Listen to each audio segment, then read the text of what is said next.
My father was a professor of folklore at the University of Lund in the south of Sweden. My father's subject was folklore, Swedish, Scandinavian folklore, but his particular hobby was Irish folklore. I remember in my childhood we almost all the time had some Irish student living in our house who studied for my father in Lund. The only child? I was my mother's only child. My father was married once before and had a son with his first wife. But I was an only child, and my childhood was very quiet. My father was a very quiet man. He read and studied always, didn't say very much. He was 50 years when I was born, so he was in a way 2 generations ahead of me, and belonged to the 19th century. My mother was 37 when I was born, so she wasn't that young either, and she was a teacher, school teacher, before she married, and my home was very bourgeois, I would say. In Lund, where I grew up, there was no theatre, and theatre did not belong to the world of my parents, so I didn't know anything about theatre, consequently.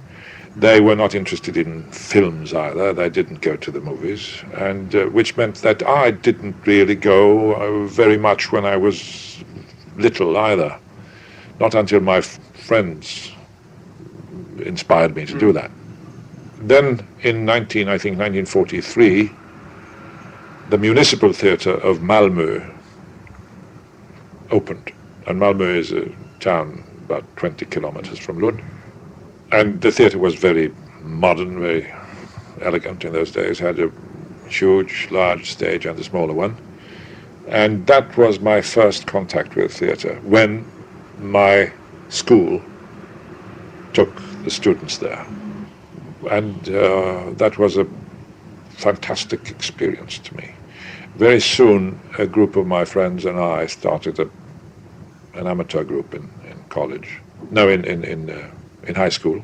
I was a very shy young man and had certain difficulties to get to know people, to take contact with people I didn't know. But this was suddenly became an opportunity for me to express myself in a way that one just didn't do in my home. You didn't really burst out into emotional outbursts. You just stated things, or asked for things, or answered questions. But the theatre became a new world which fascinated me, and very soon I decided that I wanted to try to become an actor. Then there were certain coincidences that helped me in a way, because I graduated in high school. Then I had to do my military service, which took about a year, and then I planned to apply to the acting academy at the Royal Dramatic Theatre, which in those days belonged to Dramaten. And because that was the place to go. And by that time, Dramaten had got a new president who came from Lund. He was one of the professors, a colleague of my father's, and I applied and I was accepted. The fact that I was accepted and the fact that he was the president of the theatre functioned, I think, as some kind of a guarantee for my parents that it was, yes, respectable, and also I was very young, so they probably thought that if I made it, it was okay. If I didn't, there was time to do something else or try something else. As a student at Dramaten, you were guaranteed 2 years. If Dramaten saw possibilities in hiring you, if they saw this is a young person they would like to later on hire as an actor or actress, they could force you to stay a 3rd year as a student. And then after that, if they wanted, they would hire you. But during that time, when I remember that when Ingmar Bergman was preparing or shooting Prison, Fängelse. A rumor circulated at Dramatens elevskola that he needed extras for some policemen or some police officers, and I remember I called him and asked if maybe I could be one of them, and he said no. I met him in Norrköping later on. That's right. He was there directing Rose to 2.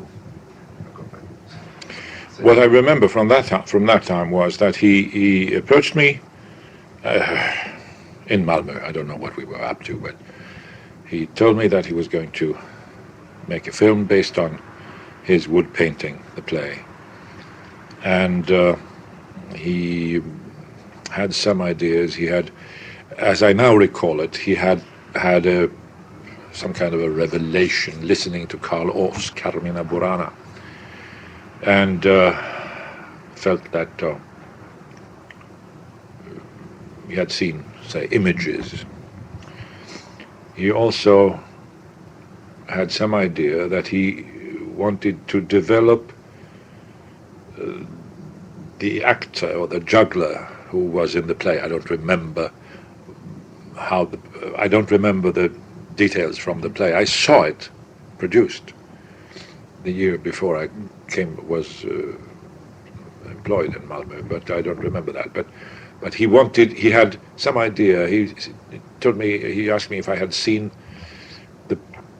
Picasso's painting of a circus family, a clown and his wife and child. You know Yes. This blue, beautiful portrait. And he said, I'm going to change a little the concept of the actors here, and I would like to use this as some kind of a model, and would you like to play this clown? And I said, yes, of course. And then he came back to me after some time and said, I've changed my mind.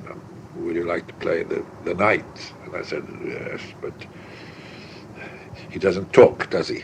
Well, yes, he will. In the film, I think he has to talk. He makes you believe that what you do is important. So we all knew that this was something very special, and that he had finally been allowed to do something he had wanted to do for a long time, but which the producers had said, no, that won't be any form of success. We can't put up any money for this kind of artistic endeavors. And but of course we had no idea that it would become as important as it later on has become. We also did it for very little money. I don't remember what I was paid, but it was, yes. But nevertheless, to me, in that situation, a good salary. If I watch my old films, like also Ingmar's earlier films that I was in, I hate a lot of what I'm doing. But this is, I mean, the films from the 50s. Yeah. I do a lot of stage acting there. I don't know how much it is obvious for somebody who doesn't totally understand Swedish, but I have always been disturbed by the way I speak, say in the Seventh Seal. Mhm. It's very much like this, all the day. It's rhetorical. Yeah, very, yes. And I think it's awful. I really do. Then after that time, television came. Yeah. And suddenly we were all accustomed to a lot of realism from newsreels and all that, and from talk shows and whatever. And also, I'm sure that the American method acting did a lot. But today, film actors, also with a theatre background, and also theatre actors on stage, I think, use, at least in Sweden, use a different style than the one we had, say, in the 40s and 50s, on stage and on film. But now Ingmar's dialogue in those days was very stylized. It was very stylized. So it maybe, it's difficult for me to say today. It would have been difficult to say those lines totally realistically. Maybe. But the way I say them, I do not agree with today. Had I said them today, I certainly would have tried to say them differently. But of course that film, being the first one I was in that Ingmar made, it is one of the most important films for me, or has become, because one, it was the first one in a number of 11 films with Ingmar. It was because of Ingmar's films that I later on was offered films from abroad, and because of that I'm here today. So I mean, that film changed my life. That's right. Of course, Ingmar changed my life. Now you have to remember that Bergman to me is history. I haven't worked with him for a long time, so I don't know how he is today. And this is something this is a question, of course, I've been asked so many times. Yes. But as I recall working with Ingmar, and this goes both for films and theatre, is that he never really gives you a lecture on what he wants to do. If he does, it's just a few words. Then when he starts rehearsing or gives you the blocking on the stage or blocks the scene in front of the camera, he just tells you, say, the rhythm of the scene, and from that you understand what he wants you to do with the part somehow. And then you do what you believe is the right. If he doesn't like it, he changes it one way or the other. If he's happy, he doesn't say anything. Or this was the way it was anyway. Ingmar always had a wonderful ability to make people enthusiastic and work together towards a mutual goal, and feel that we involved with this, we are a group and we do this together, and he is the one who inspires all the rest one way or the other. And he did that immediately. He manages to make everybody think that it's great fun to do whatever it is, even if it is very serious. And he, as so many people, they're not aware of the fact that he can be very funny, and that there's a lot of laughing and jokes going on the stage or behind the camera in between takes. I had several offers from Hollywood. Did you ever meet Paul Corner? Yes. I met Paul in Cannes, 1960, when I was there with Jungfruskäller. And he asked me these things. He was very, very charming, and I said no. But he then came back. On his way after Cannes, he went to Sweden and met Ingmar, I think, and called me, and we had a day together. And he again approached me and said, "I would like to be your agent." And I said, "Right, why should I? I'm going to work in Sweden, and I don't need an agent." And he said, "Well, okay, if I can get an offer for you somewhere in Hollywood that you would accept, would you then agree to sign with me?" I said, "Okay." And then came Stephen's offer, and I turned him down. But he came back to me and I again said no. Finally, he said, "Why don't you come over here and see what we are doing?" And I agreed to do that. And that was 61, I think, in February. And I spent a week in Hollywood and met Stevens and saw what he was doing, and Carl Sandburg was involved in the screenplay, and they showed me all kinds of research they had done for the costumes and scenography, and they didn't have a screenplay, but they had kind of sketches for certain scenes which Sandberg had written, and they fascinated me. And I was impressed, and I was seduced by, say, the niceness of Hollywood in those days. And of course he did all he could to seduce me, I'm sure. And finally I said, okay. And then I was very suspicious. But then everything was new to me. Say, the country, the people, the language, the attitudes. And we had then 2 little boys, and both my wife and I were fascinated by, say, the pleasant life of California, Southern California in those days. The actor's profession in Sweden was in those days not considered particularly.